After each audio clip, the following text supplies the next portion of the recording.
नमस्कार, मैं अमित गोदियाल और आप देख रहे हैं उत्तराखंड हलचल। तो उत्तराखंड हलचल में एक खास मेहमान हमारे साथ हैं जो पूर्व आईएएस सुरेंद्र सिंह पांगती जी हैं, जिनसे कई सवाल हम करेंगे और ये भी जानेंगे एक प्रमुख मुद्दा जो पूरे गढ़वाल और कुमाऊं क्षेत्र का जो जोड़ने वाला एक पुल है उसको लेकर है। और एक लंबे समय से जो पांगती जी हैं वो आंदोलन भी कर रहे हैं, आवाज भी उठा रहे हैं इसको लेकर, और उसके क्या मायने हैं और आखिर क्यों नहीं बन पा रहा है या क्या ऐसी अड़चने हैं जो इस सिंगताली पुल के बीच में आ रही है।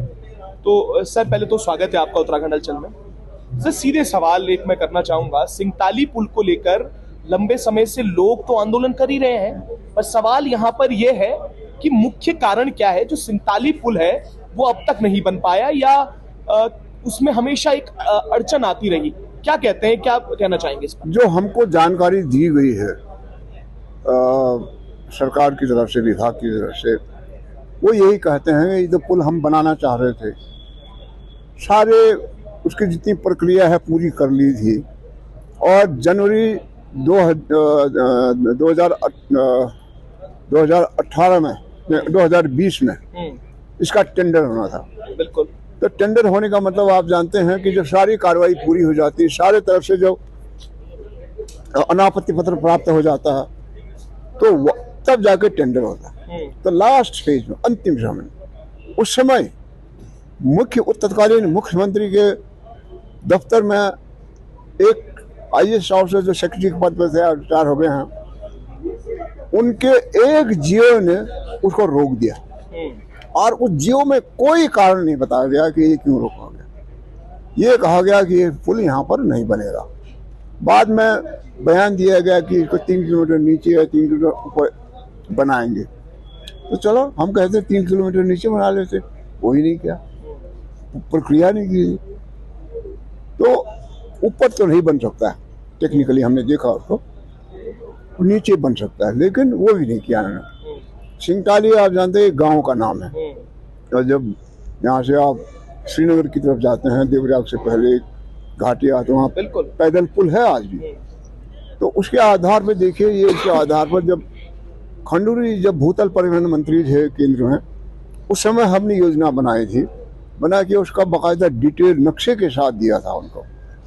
तो उन्होंने कहा, उन्होंने ये संदेश हमको दिया, यार तुमने बहुत विलम्ब कर दिया, अब तो हमारे टेंडर खत्म होने वाला है, फिर मैं कोशिश करूँगा करके किया, लेकिन नहीं हो पाया। तो जो यहाँ मुख्यमंत्री बने तब उन्होंने किसी तरह से कर स्वीकृत कराया। स्वीकृत होने के बाद, मुख्यमंत्री थे बहुत पहले हो, उस समय की भूतल परिवहन मंत्री थे उस समय के। उसके बाद करते करते जब उसका इतना हो गया तो वहाँ पर उन्होंने बट्टा लगा दिया। ये पुल इतना महत्वपूर्ण था गढ़वाल कुमाऊं के लिए। हम गढ़वाल कुमाऊं अगर यहाँ से मान लिया हम पौड़ी जाना चाहते हैं तो यहाँ से श्रीनगर जाना पड़ता है, श्रीनगर से वापस आना पड़ता है, या फिर कोटद्वार जाएंगे, वहाँ से पड़ जाएंगे। ये सिंगताली होता है तो पौड़ी आप यहाँ सुबह नाश्ता कीजिए, लंच से पहले पौड़ी पहुँच सकते, इतना नज़दीक हो जाता है। आपका जो गैरसैंण जहाँ राजधानी घोषित है, उसकी दूरी लगभग 200 किलोमीटर कम हो जाती है आज जिस तरह से हम जाते हैं घूम के। ये सारी सुविधाएं थी, उसको क्यों रोका गया, उसमें कोई कारण नहीं बताया गया। हमने फिर जब प्रश्न किया, राइट टू इन्फॉर्मेशन एक्ट में सूचना मांगी पीडब्ल्यूडी डिपार्टमेंट में, तो उनने स्पष्ट जवाब दिया है कि एक व्यक्ति सवारा है, उसके आपत्ति पर इसको रोका गया। हमने फिर पीडब्ल्यूडी के जो अधिकारी हैं उनसे पूछा कि भाई उसके आपत्ति की उसका आधार क्या था। तो जो अधिकारी उसमें काम कर रहे थे, जो बिल्कुल उन्हीं के हाथ में था, वो सोच रहे थे अब टेंडर होगा, काम शुरू होगा, उसने बताया कि उसने उसकी सुनी गई वहाँ पूरा, और वो खुद कह रहा है कि सवारा ने कोई ऐसा वजह नहीं बताया जिसके वजह से इसका विरोध कर रहा। लेकिन जैसे उसने किया, वो प्रोजेक्ट रिजेक्ट कर दिया गया। हम वहाँ गए, खुद सवार कोरोना काल में हम गए वहाँ, जब ये हो रहा था, गए हम वहाँ थोड़ा सा धरना प्रदर्शन करने के लिए गए। जिस दिन इसका शिलान्यास हो रहा था, खुद हमारा तत्कालीन मुख्यमंत्री इसका शिलान्यास करने जा रहा था, हमने उस दिन वहाँ धरना प्रदर्शन करने की कोशिश की। तो हमको ज़्यादा लोग नहीं जा पाए थे, शॉर्ट नोटिस में पता चला था, और वैसे भी कम ही लोग जाते हैं, तो दूर कौन जाता, सुविधा न हो तो करीबन एक दर्जन तक लोग पहुँचे, 1-1.5 दर्जन लोग वहाँ पहुँचे थे। उन्होंने धरना प्रदर्शन का नारे लगाए हम, तो हमने पुलिस वालों ने पकड़ के वहाँ देखे। कोरोना काल में ये था कि 500 लोग से ज़्यादा एक जगह पर एकत्रित नहीं होंगे, उसमें 100-150 तो पुलिसकर्मी थे वहाँ, सारे सड़कों में पुलिसकर्मी थे, जगह जगह हर जगह पर। हरिद्वार से साधु लोग आए वहाँ सेना भाग लेने के लिए। ये किया गया तो पुल खटाई में पड़ गया। तो उसके बाद चलो, उसके बाद ये आई गई हो गई तो बाद में कहा कि अब तो वो हो गया, शांत हो गया। तो लोगों ने कोशिश की इसको दोबारा बनाया जाए, इतना महत्वपूर्ण है ये पुल। कहा किया गया, एक ने किया, बहुत सारे लोग जनप्रतिनिधि हमारे साथ गए, उन्होंने स्वीकार किया कि इसको बनना चाहिए। गांव वालों की ने वहाँ बाकायदा मांग रखी, करीबन 21 गांव है जहाँ तक मुझे याद है, वहाँ जो अफेक्टेड है उसके कारण उनने कहा साहब ये पुल जल्दी से जल्दी यहीं पर बनना चाहिए। उन 19 गांव वालों की बात नहीं सुनी गई। उनको उस बैठक में जिसमें सवारा की सुनवाई, उसमें किसी गांव वालों को बुलाया तक नहीं था, और एक आदमी के कहने पर बिना कारण बताया उसको। अच्छा पांकी जी, क्या कारण है? मतलब आप तो गए वहां पर, आपने वहां पर पड़ताल भी की, सूचना का अधिकार भी मांगा, क्या कारण लगता है, क्या आपत्ति है? जैसे आपत्ति आप कह रहे हैं कि आपत्ति लगाई, क्या आपत्ति लगाई? मुझे तो ताज्जुब होता है वो सवारा के दिमाग को देखते हुए। इस पुल से सबसे ज्यादा फायदा उसी को होने वाला था। वो एक रिजर्व बना रहा था, तो लोग आते जाते इधर उधर से होता, पता नहीं क्या उसकी दिमाग खराब हो गया। तो मैंने पूछा यार ये सवारा ने आखिरी है, उसकी जमीन से कुछ नहीं, जिसका अप्रोच रोड है वो उसकी जमीन से नहीं जा रही, जहाँ पुल बन रहा है वो उसकी जमीन में नहीं है, तो तुमको क्या आता है? तुम सरकार इतनी मेहरबान क्यों है कि एक आपत्ति के लिए? वो वही है ना। तो मुझे ये बताया गया, किसी ने मुझे कहा नदी पार एक उसी के शरीके कोई बड़ा व्यापारी, उसने जमीन खरीद रखी वहां पर, उससे इसकी दुश्मनी हो गई थी, ऐसा कहा गया। सच्चाई क्या है मैं नहीं करता, उसमें गए भी नहीं। उससे बदला लेने के लिए कभी कुछ टकराव हुआ होगा उसने कहा इस पुल से मुझे तो फिर भी मैं तो इसी तरह हूँ नदी के, मेरे यहाँ तो आएंगे उसके यहाँ पे चले जाएंगे इस पुल के होते।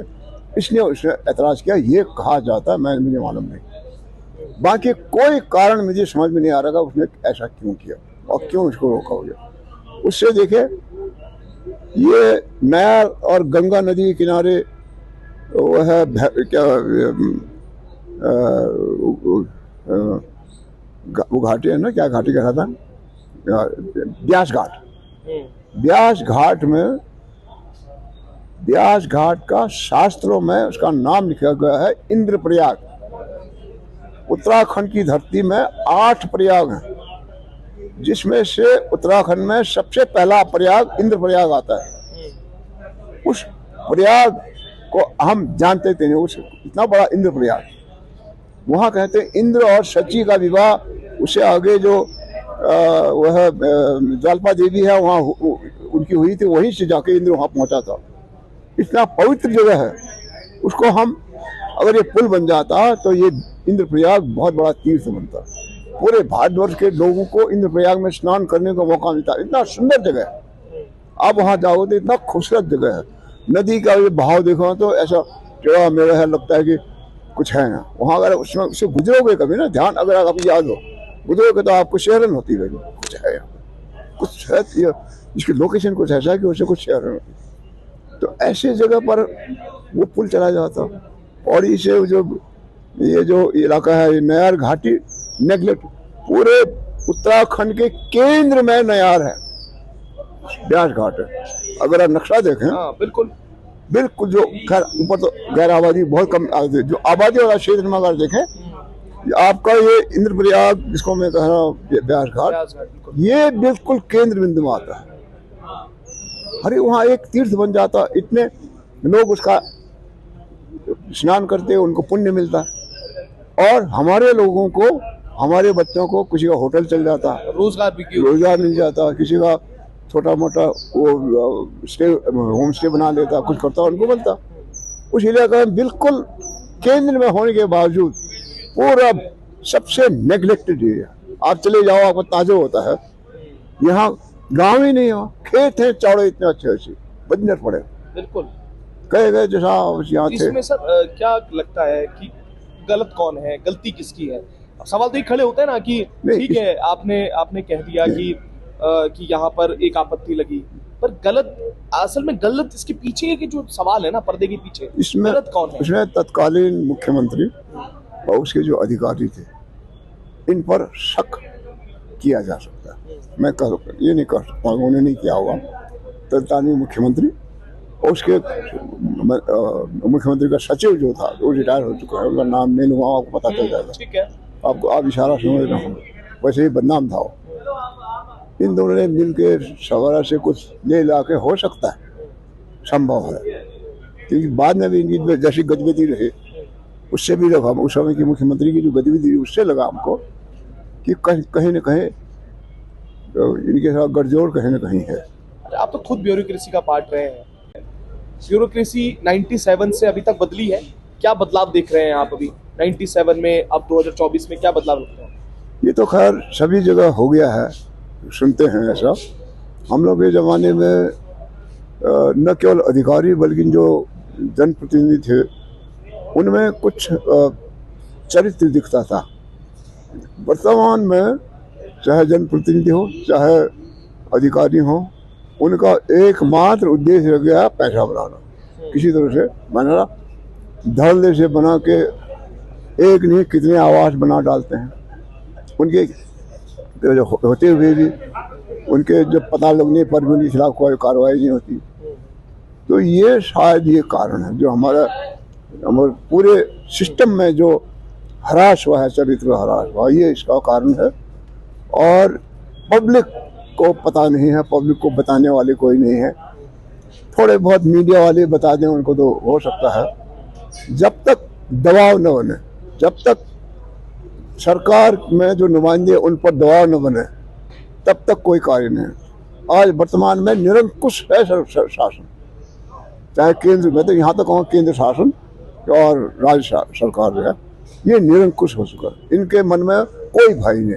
वो कहते हैं मीडिया वालों को बोलने दो, बिल्कुल, अखबार वाले लिखने दो, ये चिल्लाने दो, ये नारेबाजी करने दो, हमसे क्या फर्क पड़ता है, वोट तो हमको मिलेगा, जीतना तो हम नहीं है। जब तक ये दबाव न बने, खबरदार अगर तुमने गैर कानूनी काम किया, गलत काम किया, पब्लिक का काम नहीं किया, तो तुम्हारी कुर्सी हम हिला देंगे। जब तक ये भय उनके मन में नहीं पैदा होगा तब तक ये सुधरेगा नहीं। अच्छा पंकजी सर, भू कानून को लेकर बड़ी बड़ी बातें हो रही हैं, और भू कानून को लेकर ये भी सवाल उठ रहे हैं कि जो डीएम है वो रिपोर्ट तैयार करेंगे, जो जिला अधिकारी है वो रिपोर्ट तैयार करेंगे, वो ये बताएंगे कि आखिर किस जगह पर, किस जिले में कितने लोगों ने 250 वर्ग मीटर से ज्यादा जमीन ली है, या कौन बाहरी आकर रहे। पर सवाल यहाँ पर यह है कि उन्हीं अधिकारियों पर अब सवाल उठे कि उन्होंने जमीन ली है, तो आखिर क्या ये अधिकारी, क्या ये जिला अधिकारी या अधिकारी जिन पे जिम्मेदारी है, क्या पूरी ईमानदारी के साथ रिपोर्ट बना पाएंगे? क्या लगता है आपको? मतलब कानून तो खैर बन सकता है, कानून बनाने में क्या जाता है, ठीक है, जो कानून तो है सर, कानून तो लगातार बन ही रखा है, और उनको है कि वह मुझे तो मिल गया, जमीन मिल गई, मेरा तो जितना मैंने लेना था ले लिया, अब कुछ भी हो, आने वाले लोगों के लिए जो भी होता होने दो। लेकिन शासन प्रशासन में सुधार अगर नहीं आया, जब तक न्याय संगत काम नहीं हुए, तब यहाँ की शांति व्यवस्था गड़बड़ाएगी, तब तक यहाँ पब्लिक में कॉन्फिडेंस नहीं होगा शासन के प्रति। और वो भी जो देखने वाला क्या कहता है, जो देखने वाला कहता है, न मैंने विधायक बनना है, न मैंने एमएलए बनना है, न मैंने गांव पंचायत का सरपंच बनना है, न मैंने अधिकारी बनना है, न मुझे मंत्री बनना है। तो मुझे तो थोड़ा पैसा जितना मिल गया वही काफी है, कम से कम दे तो रहा 1000-2000 रुपये, आँख बंद करके। तो इन लोगों ने ये सिस्टम बिगाड़ के वो मतदाता को भी करप्ट कर दिया। उम्मीद थी कि आज़ादी के बाद गांधी जी से, सुभाष बोस से, चंद्रशेखर आजाद थे, बड़े बड़े अच्छे वो थे, चरित्रवान लोग थे जिन्होंने बनाया था, उनके चरण कमलों में चल के हम एक बहुत स्वच्छ प्रशासन यहाँ देख पाए भारतवर्ष में। हुआ ठीक इसलिए उल्टा है। उसका कारण यही है कि हमने अपने चरित्र में हरास होने में हमको 2 मिनट नहीं लगा, बस तुरंत ही बस जहाँ पैसा आया बल्कि जब मैं सेवा में था उसमें ये खुलेआम कहा जाता है वर्तमान जो IAS अधिकारी प्रोफेशनल आ रहे हैं उनको आपके कायदे कानून से कोई मतलब नहीं है। ये लोग आपस में बैठते हैं तो केवल ये कंपेयर करते रहते हैं कि तुमने कितना पैसा लूट लिया, कितना पैसा संपत्ति अपने नाम पर कर ली और तुमने कितना। जो नहीं कर पाया कहते ये कुछ नहीं आता है, जिसने ज़्यादा कमाया वो कहते सबसे इफिशिएंट अधिकारी, इतने जमीन घेर लो। तो ये चरित्र जो हनन हुआ है उन लोगों की जो तारीफ होती है जो करप्ट हैं, तो इसको करने के लिए कुछ लोगों को सामने आना पड़ेगा। मीडिया इसको बार बार इसको करके कर सकते हैं। कई लोग हुए, भुवनचंद्र खंडूरी उस जमाने में बहुत एक ईमानदार अधिकारी माने जाते, लेकिन उनको साइडलाइन कर दिया गया और किसी ने आवाज़ नहीं उठाई। ऐसे बहुत सारे लोग थे जो कुछ करने की क्षमता रखते थे और ईमानदारी भी थी। उनकी जब तक हम इज्जत नहीं करेंगे समाज में तब तक ये गिरावट आती जाएगी, आने वाले समय में और भी बुरी गिराएगी। अच्छा, ये लीडरशिप की भी गलती आप मानते हैं कि आपने जैसे कहा कि भुवनचंद्र खंडूरी एक व्यक्ति का नाम लिया, जब से प्रदेश बना तो कई लीडर्स मिल गए हमें और मुख्यमंत्री के रूप में। क्या लगता है कि जो चीज़ शुरुआत में हो जानी चाहिए थी, चाहे भू कानून को लेकर, क्योंकि कई लोगों से बात करते हैं उनका कहना है कि जो चीज़ें शुरुआत में ही होनी थी वो अब तक नहीं हो पाई, अब उस पर चर्चा हो रही है, उसमें कमेटी बनाई जा रही है, समिति बनाई जा रही है, अपर प्रवर समिति बनाई जा रही है। सवाल क्या है कि जो शुरुआत होनी थी वो नहीं हो पाई, वो लीडरशिप क्वालिटी नहीं। ये भी एक कारण है। जैसे ये है, मैं कहते हमने जो दिया था ये बिल्कुल उसी मुद्दे में दिया था। ये 2003 से पहले ये तो यहाँ से जारी हुआ था। उसी समय हमने सवाल उठाया था भूमि से संबंधित कानून बनाए जाए, जैसे एक्ट बनता है, कुछ एक्ट है एक्ट या जौनसार वगैरह वगैरह बहुत सारे एक्ट हैं। एक्ट केवल एक्ट बनने से काम नहीं चलता, एक्ट के तहत नियमावली बनानी पड़ती। नियमावली में फिर उसके बाद नियमावली के बाद शासनादेश जारी होते हैं। उसमें जैसे ड्यूटी करना है, पड़ताल करना है, खेत में किसका कब्जा है ये देखना है, ये उसका टारगेट लगाया जाता है।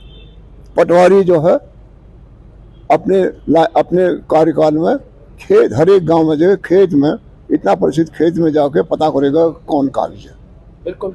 और उसको ये इंश्योर करने के लिए वो करता है अपना काम। उसके ऊपर तहसीलदार है, नायब तहसीलदार है, वो जाके पूछते थे उसको, भाई कितना किया बताओ, कौन से गाँव को तुमने मुआयना किया, नहीं किया तो उसको दंड, हमको दंड पड़ी, हमको जवाब तलब किया जाता है, तुमने अपने इस क्वार्टर का टारगेट पूरा नहीं किया। ये सिस्टम बनाने के लिए बाकायदा शासनादेश जारी करना पड़ता है, मानक तय करने पड़ते हैं, डायरेक्टिव लिखे जाते हैं। वो प्रक्रिया हुई नहीं, क्योंकि अधिकारी लगे हैं लूट पाट में। जिन्होंने लिख के कानून बनाना है उन्होंने, दिमागी विधायक ने खाली हाथ खड़ा करना है विधान भवन में।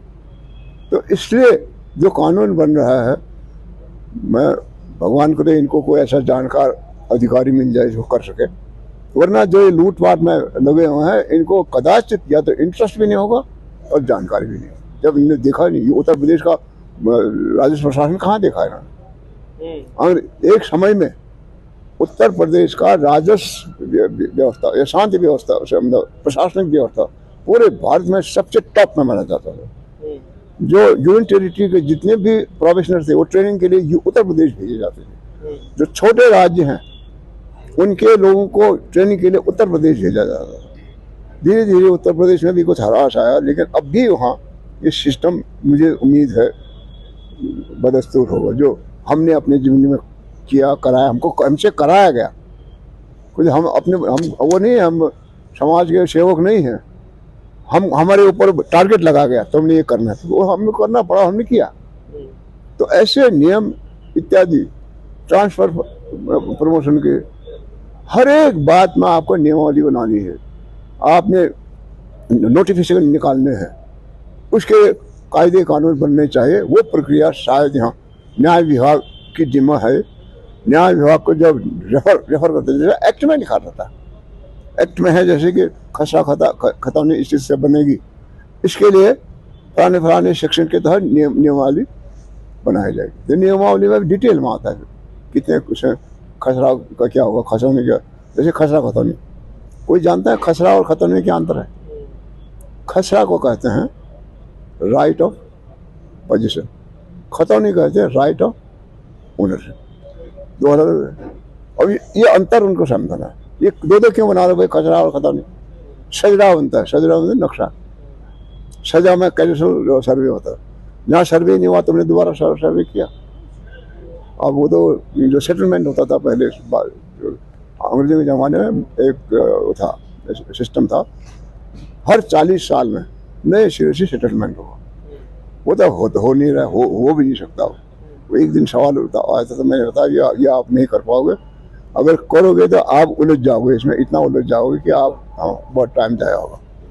खैर उसने, लेकिन कहीं कहीं आज करना पड़ता है। जैसे टेढ़ी में हुआ, टेढ़ी में जब बांध बना, गांव वालों के जमीन वहाँ वो हुए डूब गए, और उनको वो सेटलमेंट का जो देना था, विस्तार भत्ता देना, ये कीमत देनी थी उसको, रिहेबिलिटेशन का वो देना था। लेकिन खसरा खतौनी में उनका नाम है ही नहीं, उनके दादा का नाम है। उसका खसरा खतौनी में जो परिवर्तन नहीं हुआ, तो बहुत सारे लोगों के विचारों ने कहा भाई हमारे दादा से उनका था, हमको दे दो। तो उन्होंने कहा फिर तुम उसके नाती हो, उसी नाती और भी तो होंगे, तुमको कैसे दे दे? तुम सबको सबसे एनओसी लिखा के लाओ। तुम वो कहाँ से एनओसी लेके आता? उसका एक भाई लखनऊ में, एक भाई बम्बई में, एक भाई कलकत्ते में, एक भाई मर गया, उसका नाती पोतो उनको पता ही नहीं कहाँ से एनओसी लाता। तो वो सारा पैसा सरकारी खाने में जमा हो गया। तो वहाँ हमको करना पड़ा। हमने कहा जितना हो सकता है करो, इनके राज्य जमीन डूबने से पहले पैमाइश करो, जितना हो सकता है।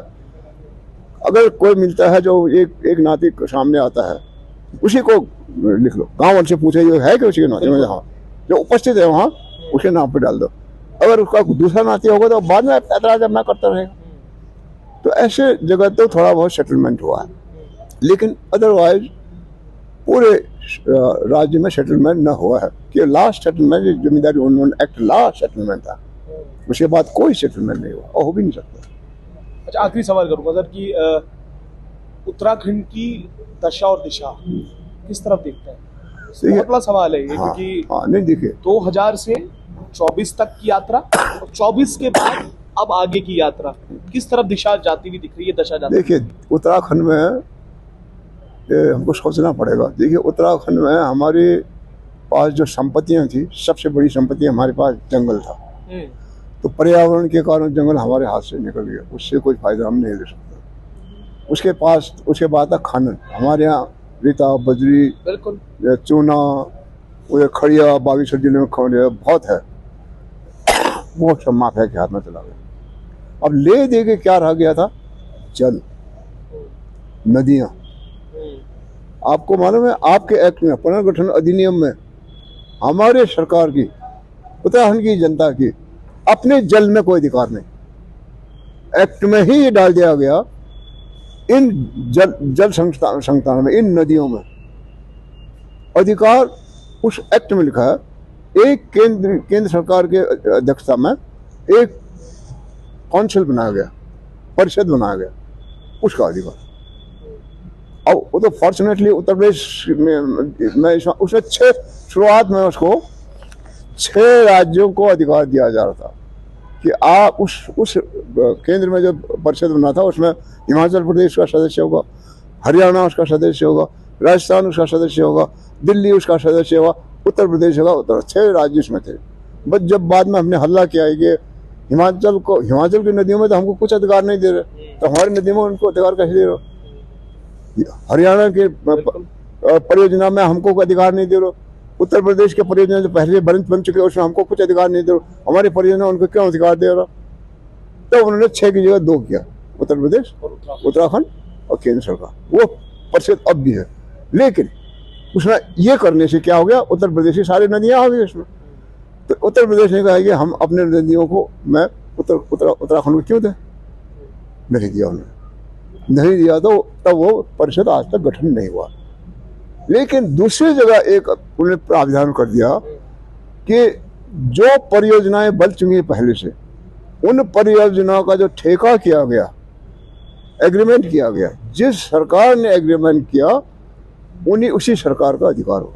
उदाहरण के लिए टेहरी डैम जब इसका वो हुआ बना या जो इसका प्रस्ताव गया उसमें तो उत्तराखंड सरकार बनी नहीं थी। बिल्कुल। तो हमारी सरकार उत्तर प्रदेश की थी, तो हमारी तो अलग से सरकार थी नहीं। तो इस प्राविधान के तहत टेहरी में जितना विद्युत पैदा हो रहा है उसमें 12% का नॉर्म था, 12% बिजली की कीमत या बिजली सब उस राज्य को मिलेगा। अब कहने बढ़ गया 18% या इससे ज़्यादा हो गया, वो सब उत्तर प्रदेश जा रहा है।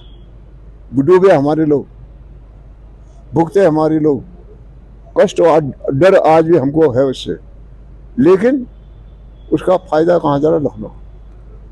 वहाँ मछली पकड़ने का अधिकार नहीं है आपको, नहीं है बिल्कुल। तो ये चीजें जब तक दूर नहीं होती, हमने इनको ये सुझाव दिया था राज्य सरकार को एक्ट में, भले पुनर्गठन अधिनियम केंद्र सरकार का है, पार्लियामेंट का है, एक्ट ऑफ पार्लियामेंट कहते हैं, भले पार्लियामेंट का है, लेकिन इसमें राज्य का भी संशोधन, स्टेट अमेंडमेंट। अंतर केवल इतना है कि जो संशोधन यहाँ पास किया जाएगा उसको केंद्र में भेजोगे, संसद से उसमें ठप्पा लगाओगे, तो कानून तुम करके देखो कौन सुनता है। इनको तो सब पैसा बनाने में है, पब्लिक जाए भाड़ में, राज्य जाए भाड़ में। तो ये हो रहा है, इसलिए जब तक, तभी मैं कह रहा हूँ, जब तक इन लोगों को हिलाया नहीं जाएगा, जब तक इनको ये महसूस नहीं होगा कि हम सही काम करेंगे तभी हमको वोट मिलेगा, तब तक कुछ होने वाला नहीं। ये बहुत सारी बातें हैं। देखिए, ये जो चीजें हैं आप समझ रहे होंगे कि टिहरी डैम को लेकर ये आपने बड़ा अच्छा जो बात बताई कि डूबे हमारे लोग, खेत उनके गए और सारी चीजें हमने झेली, और आज भी खतरा हम ही लोगों को है क्योंकि हाई रिस्क जोन में है हम, और भूकंप के सबसे ऐसे क्षेत्र में है जहाँ जो सबसे ज्यादा ऐसा जोन है जहाँ पर कभी भी बड़ा पैमाने पे भूकंप आ सकता है। सिस्मिक जोन है, high seismic zone, very high seismic zone होता है, उसमें हम रह रहे हैं। उसके बाद भी हमारा अधिकार नहीं, और इस पर आज तक चर्चा इसलिए नहीं हुई। और ये भी है, आजकल एक नया ट्रेंड होने लगा है सर, कि आजकल आप देख रहे होंगे कि बांग्लादेश में क्या कुछ हो रहा है, इसको लेकर तो चिंता जताई जाती है, पर वो टिहरी को लेकर या इन सब चीजों को लेकर कोई चिंता नहीं है। ये बड़ा विषय है, इस पर क्या करेंगे आप? नहीं, ये ऐसा है ना, अब बांग्लादेश में क्या हो रहा है वहाँ हम कुछ हमारे नियंत्रण में नहीं है। बांग्लादेशी जो चाहेंगे वो करेंगे, ये चिल्लाओ यहाँ तो, इसे क्या जाता है? चिल्ला रहे हैं कि अखबार में आ जाएगा, मेरा नाम हल्ला करेंगे, ये एक शगुफा है।